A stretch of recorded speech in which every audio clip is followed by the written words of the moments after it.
Nama Gubernur DKI Jakarta Joko Widodo kembali berada di peringkat atas survei sebagai bakal calon presiden.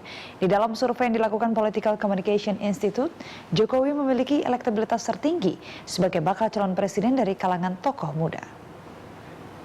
DKI Jakarta Joko Widodo kembali duduk di peringkat atas survei sebagai bakal calon presiden. Dalam survei yang dilakukan Political Communication Institute, Jokowi memiliki elektabilitas tertinggi sebagai bakal calon presiden dari kalangan tokoh muda. Dari hasil survei, Jokowi mendapatkan tingkat dukungan tertinggi sebanyak 22,9% menjadi capres. Setelah itu disusul Wakil Ketua DPR Priyo Budi Santoso sebesar 16,3%, Ali Mazkur Musa 10,3%, Gita Wirjawan 10,1%, Anies Baswedan 8,3%, Anies Mata 3,2%, Ahmad Heriawan 3,1%, Puan Maharani 2,3%, dan Dino Patijalal 2,2%. Sementara yang tidak menjawab sebanyak 21,3%. Sementara hasil survei untuk calon wakil presiden, posisi tertinggi diduduki oleh Priyo Budi Santoso sebanyak 18,9%. Berikutnya Ali Mazkur 12,1%, Haritanu Sudibyo 11,6%, Gita Wirjawan 9,3%, dan Anies Baswedan 9,1%. Dengan kondisi itu, Wakil Ketua DPR Priyo Budi Santoso dinilai mampu melengkapi kekurangan Jokowi. Menurut pengamat politik dari Universitas Pelita Harapan Emrus Sihombing, Priyo dianggap mampu mengimbangi Jokowi dalam urusan keamanan, teritorial, serta diplomasi luar negeri. Kenapa tidak dia digandeng?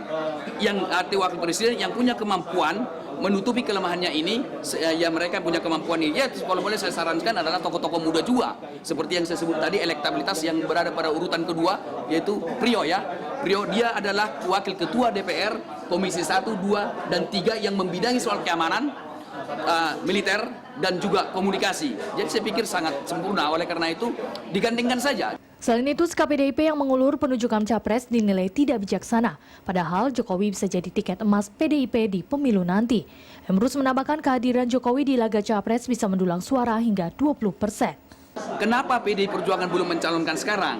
Jangan-jangan meragukan Jokowi sebagai anak ideologis, kan gitu. Bisa saja ketika Jokowi nanti naik ke permukaan jadi presiden, pengaruhnya nanti di PDI Perjuangan bisa menjadi fiksi baru, sehingga ideologis yang ditanamkan Soekarno bisa terkikis lama-kelamaan. Karena memang realitas politik, ideologi itu tidak pernah katakanlah dia selalu cair, dia akan berubah. Para responden memilih Jokowi karena melihat ia dekat dengan rakyat, tampil sederhana dan suka belusukan.